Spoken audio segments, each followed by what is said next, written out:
Meus irmãos, a paz do Senhor Jesus a todos. Estamos aqui para mais uma aula, mais um rascunho do nosso canal Rascunho da EBD. E desta feita nós estaremos falando da revista dos nossos jovens. Quero cumprimentar toda a juventude da igreja, todos os irmãos, todos os amigos, enfim. Você pode compartilhar, deixando aí comentando abaixo do vídeo, você pode comentar dizendo de que local você é. Estaremos orando por todos vocês, tá certo? No nosso período de oração, estarei orando por vocês, tá bom? Eu sou o pastor Edivaldo Pereira e você está no canal Rascunho da IBD, ok? Nesta oportunidade estaremos estudando na lição de número 4, a lição dos nossos jovens. Estaremos estudando a lição O que Cristo fez por nós. Aí está. O que Cristo fez por nós. É a lição que estaremos tratando, o assunto que estaremos tratando nesta oportunidade. Os objetivos aqui, o nosso nobre Tiago Brasil estabeleceu aqui, esclarecer o que significa o caráter vicário, não é? O caráter vicário, o que é isso? Não é? Então, e também o outro objetivo é demonstrar que a expiação salvadora de Jesus foi ilimitada e apresentar características singulares do sacrifício de Jesus, ok? São esses os objetivos que vamos aprender nesta oportunidade, ok? Então, dentro dessa proposta, nós vamos já começar. O que Cristo fez por nós, não é? Quando vamos... Isso aqui, na verdade, esse assunto eu considerei como um sermão já. No texto do dia, está escrito assim, 1 Pedro capítulo 2, verso 21, porque para isto sois chamados,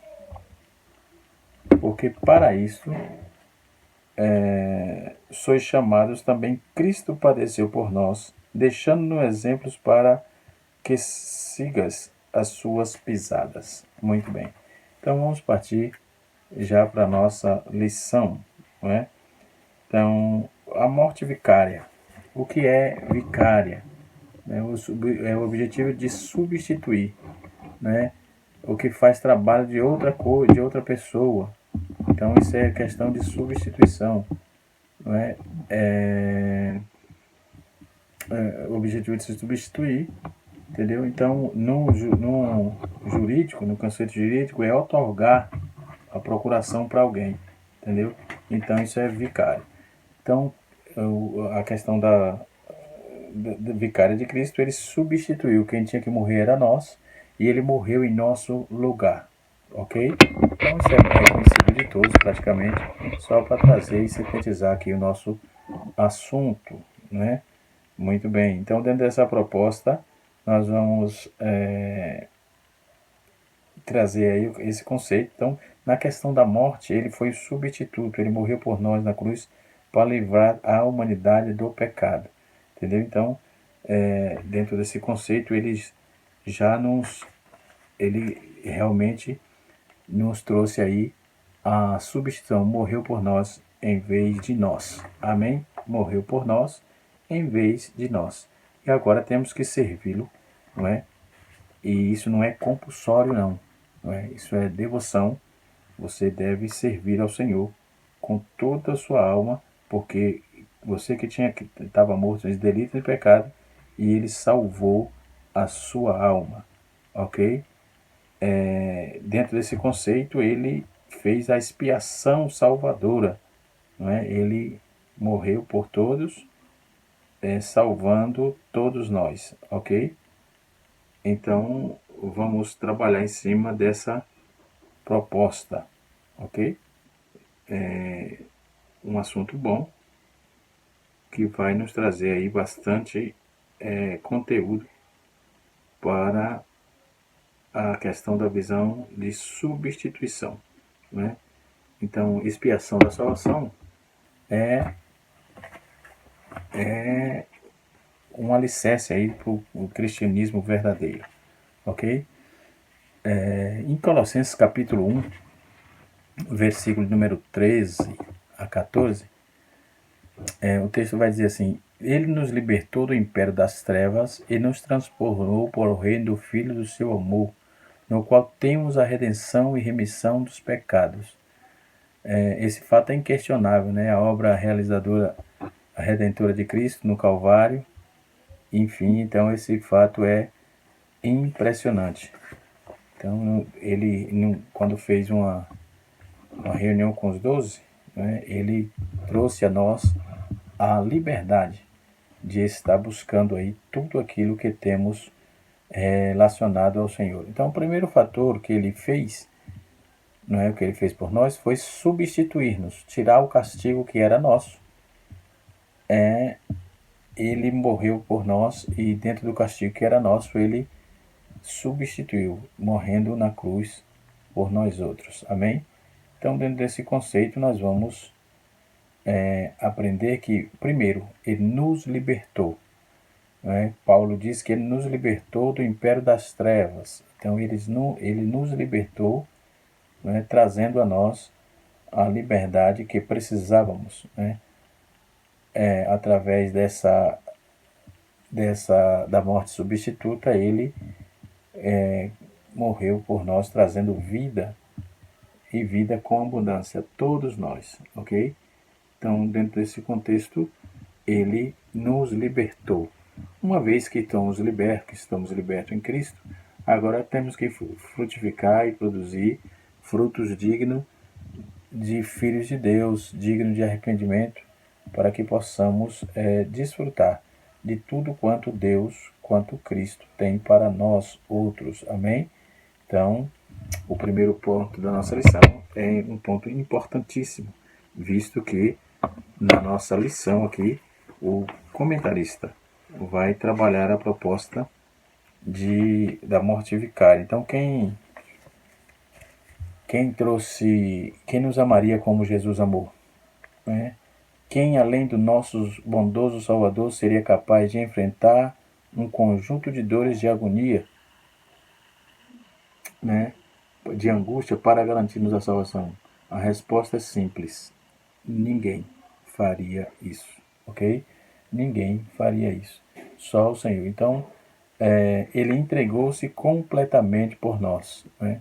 O cristianismo, uma das heresias mais antigas que o cristianismo precisou enfrentar foi a afirmação que Jesus não sentia nada enquanto estava no processo da crucificação. Claro que ele sentia. Por que ele foi na cruz? Ele não era popstar, ele não era artista de circo para estar fazendo graça. Pelo contrário, ele foi lá porque tinha um propósito. Deus havia enviado ele para morrer por nós, pela humanidade, que se achava perdida, não é? E o texto vai dizer, a Bíblia vai dizer que olhando nós para ele, né, ele não tinha nem parecer nem formosura, mas ele sofreu por nós, ele morreu por nós, ele trouxe a nós a liberdade. Então, essa questão da liberdade, esse verbo que significa de salvar, libertar, é um tipo de servidão. Nós éramos escravos do pecado, ele nos libertou, nos livrou, nos salvou da escravidão. Então, o verbo livrar do perigo, nós já estávamos e fazia parte do império da morte, né? Mas Jesus salvou a nossa alma. Paulo vai confirmar isso em Colossenses, né? Capítulo 1, conforme eu li o texto acima, logo antes, né? E assim sucessivamente. Então, por causa da cruz de Cristo, nós encontramos-nos hoje com liberdade de adorar ao Senhor nosso Deus. Aí, em 2 Coríntios capítulo 5, versículo 17, ele vai dizer assim, Paulo vai trabalhar essa ideia assim que se alguém está em Cristo, nova criatura é. As coisas velhas passaram e eis que tudo se fez novo. Então, na cruz ele nos libertou e nos fez nova criatura.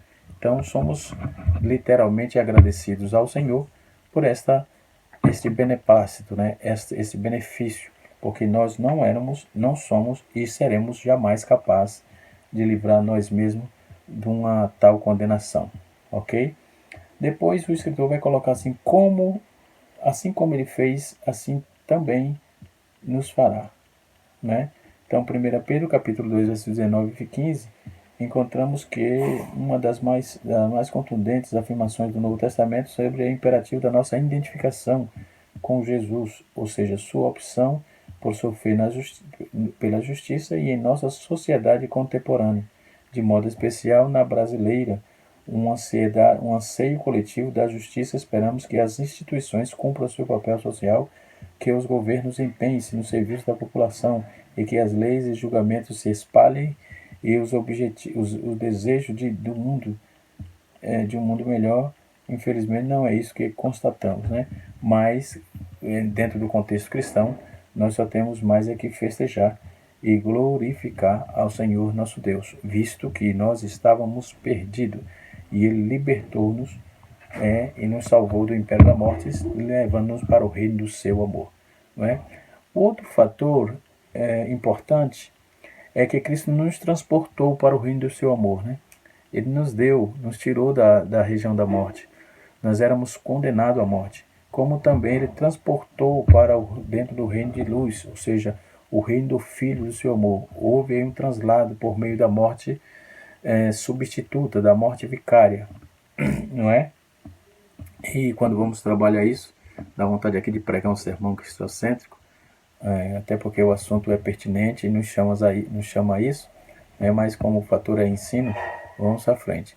Então, uma transferência, nós éramos ligados estávamos praticando algo, Deus nos transferiu por meio de Jesus, tirando-nos das trevas e levando para o reino de luz, o reino de graça, onde hoje somos agradecidos a Ele por ter nos transportado, nos tirado de lá, feito a transferência, tirado da morte e colocado na vida. Não é?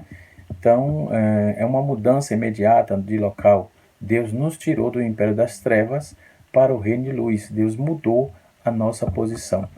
Não é? A palavra grega aqui, o verbo transportar, significa remover de um lugar para outro. É uma expressão muito comum nos dias de Paulo. Era usada no mundo antigo para descrever costume de trasladar a população vencida de um reino por outro. Então, Cristo venceu a morte e nós agora fomos transportados, não é, para Cristo. Então, Paulo ainda vai citar aqui, dentro do texto, nós vamos encontrar quatro características do traslado que Cristo nos fez. Primeiro, um traslado do poder de Satanás para o senhorio de Cristo. Segundo, um traslado do império das trevas para o reino de luz. Terceiro, um traslado da escravidão para a liberdade. O quarto e último é o traslado da condenação para a remissão dos nossos pecados. Então, na vida do cristão e na obra de Cristo, tem um antes e um depois. Antes éramos trevas e hoje somos luz. Antes éramos pecadores, hoje somos remidos pelo sangue do Cordeiro. Né? Antes estávamos no império das trevas, sob o domínio do opressor, mas andávamos aí cativos do inimigo, do diabo, mas hoje somos servos de Cristo. Se porventura pecarmos contra alguém, ou alguém pecar, vamos ao teu irmão, pede perdão, abraça, e Deus vai nos dando graça e vamos chegar lá, ok? Então, aqueles que antigamente andávamos acorrentados pelo pecado, agora estamos livres, libertos, salvos, pela obra crucial, pela obra da cruz, né? Da cruz de Cristo. Então, o que Cristo fez por nós? Essa pergunta continua ecoando, né? Que é a temática da lição de hoje. Diga-se de passagem que o assunto geral da lição é Jesus Cristo, Filho do Homem, Filho de Deus. Jesus Cristo, Filho do Homem, Filho de Deus. Muito bom material, ok? Na lição passada eu fiz algumas indicações de livros, tem vários livros sobre a obra redentora de Cristo, vários livros sobre a cristologia, que é de suma importância, ok? Então, que o novo professor, o novo mestre, possa aprender e passar também para os seus alunos, né? Outras coisas que ele nos fez em nós foi redimir. E Paulo diz no quanto temos a redenção, ou seja, ele nos redimiu, né? Significa libertar de uma prisão imediata, pagar o resgate, não é? Então ele é o nosso remidor, ele pagou o resgate por nós. O que é dentro desse fator o resgate? A libertação do local em que estavam presos, mediante o pagamento, uma quantia, né, que era o valor, isso foi sangue, né, o valor pago por essa libertação e a ação de libertar e nos livrar de determinado lugar. Então ele nos salvou, redimindo-nos, trazendo, pagando o resgate em troca de nós, né? Então temos motivos sobejos, ou seja, motivos de sobra, para glorificar ao Senhor, visto que nós não podíamos pagar pelos nossos, não tinha como pagar o preço, né? Mas ele se entregou por nós. Ainda em Colossenses, no capítulo 2, verso 14, Paulo vai afirmar assim: tudo cancelado, o escrito da dívida que era contra nós, que constava ordenança, a qual era prejudicial, removeu inteiramente, cravando-o na cruz. Entendeu? Então, nessa dívida, nossa dívida como escravo foi cancelada. Nossos débitos não podia mais nos escravidar. Satanás não encontra mais nada nos nossos arquivos para nos acusar. Então, ele comprou, pagou o resgate e agora Satanás não pode mais nos acusar. Não é? Paulo escrevendo aos Romanos, ele diz: quem fará acusação contra os escolhidos de Deus? É Deus que nos justifica. Quem os condenará? Foi Cristo Jesus que morreu, e mais, que ressuscitou e está à direita de Deus e intercede por nós. Romanos capítulo 8, versículo 33 a 34. Então nós hoje somos redimidos pelo Senhor. E outro fator que aconteceu, que ele fez por nós, foi perdoar os nossos pecados. Ele nos perdoou, não é? O texto base vai dizer que no qual temos a redenção e a remissão pelos seus pecados, de nossos pecados. Então a obra de Cristo removeu a barreira. Existia uma barreira entre nós e Deus, e ele removeu essa barreira, né? Então nossa dívida foi paga, nossa culpa cancelada e a nossa justificação foi declarada. Pecado pago, dívida cancelada e justificação declarada. Né? Então estamos, graças a Cristo, graças a Deus, essa questão foi sanada, né? Então, o que é perdão? É mandar embora, é cancelar a dívida. Desta forma, o perdão de pecado é o cancelamento de dívida. Foi assim que Paulo afirmou isso, dizendo que foi cancelado a dívida que era contra nós, ok? Então, é importante notar que tudo que permeava, que condenava-nos, que estava culminando para a nossa condenação, ele perdoou e aí pavimentou o caminho para um novo relacionamento com Deus. Então a obra de Cristo é uma obra de perdão, ele perdoou os nossos pecados, ok? Então Cristo na cruz, ele ressuscitou logo após, por causa da justificação, e fora de Jesus não há possibilidade de salvação. Fora de Jesus não há possibilidade de salvação. De novo, fora de Jesus não existe possibilidade de salvação. Só Jesus pode salvar. Então Jesus fez, ele libertou, transportou, redimiu e perdoou. O que ele fez? Libertou, transportou, redimiu e perdoou. Então ele pagou por nós na cruz, né? Não foi ainda não foi esses religiosos que fez conosco o que Jesus fez, né? Foi só ele. Então ele trouxe a expiação dos nossos pecados, né? E nós vamos contextualizar isso quando vamos o ato da expiatório, né? Que nos relata aí define como se a atitude realizada com a finalidade de tirar de sobre alguém ou sobre si a culpa que lhe é atribuída. Segundo a lógica social do povo de Israel, não bastava alguém que cometeu delito ou restituição ou restauração proporcional do dano causado pelo próximo, né? Em Êxodo capítulo de número 22, versículo 1 a 15.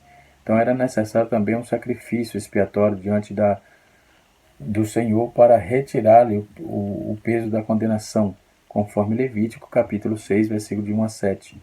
né?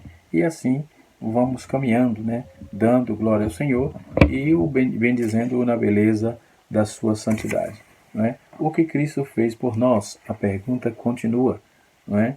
Então, um amor de Cristo não tem limite sobre a nossa expiação, né? Os efeitos práticos da expiação, da substituição, então isso os efeitos vemos na nossa vida, como ele transformou, como ele perdoou, de que podemos desfrutar disso hoje, de tudo quanto ele fez, trazendo a nós satisfação e alegria de viver, ok? Então, o valor do sacrifício de Cristo, não é? O valor do sacrifício de Cristo que ninguém mais podia pagar, né? Nossa condição de queda era algo impossível, não é? De ser superado por nós mesmos. Dito que de outra forma não havia nem há nada que pudéssemos fazer para alterar o nosso estado pecaminoso, não é? Não teríamos nada nosso estado de filho da ira. Então, nós éramos considerados assim, filhos da ira. Então, dentro desse contexto, precisamos dar atenção exatamente ao que o fator cristocêntrico, ao que Cristo fez exatamente por nós, trazendo a nós toda a liberdade que temos hoje, foi só Ele que nos deu, ok? Então, a dívida é que ninguém mais poderia pagar. Então, qual era a visão do que temos hoje? Se você fosse gastar ou pagar, né, dentro do contexto todo, o que você teria que fazer? Qual o preço você pagaria, né? Então Jesus, ele morreu por nós, trazendo a nós liberdade de salvação, né? Então Jesus tirou a pobreza que estava sobre nós e nos tornou rico. Ele nasceu para que nós nascêssemos de novo. E Jesus virou servo para que nós pudéssemos ser filhos, né? Jesus não estava lá para nós podermos ele não estava no lar para podermos ir no lar, pro lar celestial. Enfim, se formos enumerar aqui, vamos enumerar uma quantidade de fatores e de privilégio que Cristo nos deu, morrendo na cruz por nós e fazendo por nós o que ninguém poderia fazer, não é? Isso até cantamos no Zindarpa Cristã, que ele fez o que nós não poderia fazer e que ninguém, na verdade, poderia fazer, né? Dentro da página Teologia Sistemática de Norman Geisler, é o material que a gente tem aqui, eu tenho aqui, né? Editado pela CPAD, o escritor sugere aqui o material, né? Ainda tenho aqui Charlie Rod, Teologia Sistemática, eu considero o melhor, né? Temos aqui Teologia Sistemática também, bem excepcional, de Norman Geisler, editado aí pela nossa CPAD, ó, tá vendo? Muito bem, então recomendando aos jovens aí esses materiais, ó, né? São 2 volumes, O Pecado e Salvação, ó, também da CPAD, é o mesmo, faz parte do mesmo conjunto, volume 1 e volume 2. Então, você jovem que quer aprender a palavra de Deus, tem material sobejo aí para que possamos aprender. Tem outro aqui da CPAD também, Teologia Sistemática de Norman Geisler também, né? De William Mix também. Temos bastante material aqui para que possamos aprender aí a nos nortearmos com respeito ao conteúdo que está sendo tratado na nossa revista da CPAD, ok? Então, o que ele fez por nós, nós temos aí a oportunidade de aprender de forma clara tudo aquilo que ele fez pelas nossas vidas, né? Pelo nosso para nós que estávamos perdidos, sem Deus, sem salvação, né? Hoje ele comprou-nos. Ainda temos também para embasar o nosso conhecimento, não é? Nós temos uma coleção da teologia sistemática de Walter Brunelli, muito boa também aqui, né? E, enfim, sem falar de assuntos, de materiais, de comentários, como da editora Agnus, que é de Russell Norman Champlin, enfim. Então, que o caro aluno e o caro mestre dos jovens possam desfrutar desta aula e passar para os seus alunos exatamente o que Cristo fez por nós. Que Deus abençoe a todos, que o Espírito de Deus continue trabalhando e falando de forma grande, não é? Visto que Jesus levou a nossa angústia, a nossa tristeza, ele levou as nossas maldições, a nossa maldição, o castigo que nos trazia a paz, estava sobre ele e morreu por nós, aí levando por nós toda a nossa culpa. Um abraço a todos, a juventude. Deus abençoe e até a próxima aula. Se Deus assim nos permitir, a aula de número 5, estaremos estudando os atributos, os títulos de Jesus Cristo. Estaremos estudando na aula 5 os títulos de Jesus Cristo. Um abraço e até a próxima aula, se Deus assim nos permitir.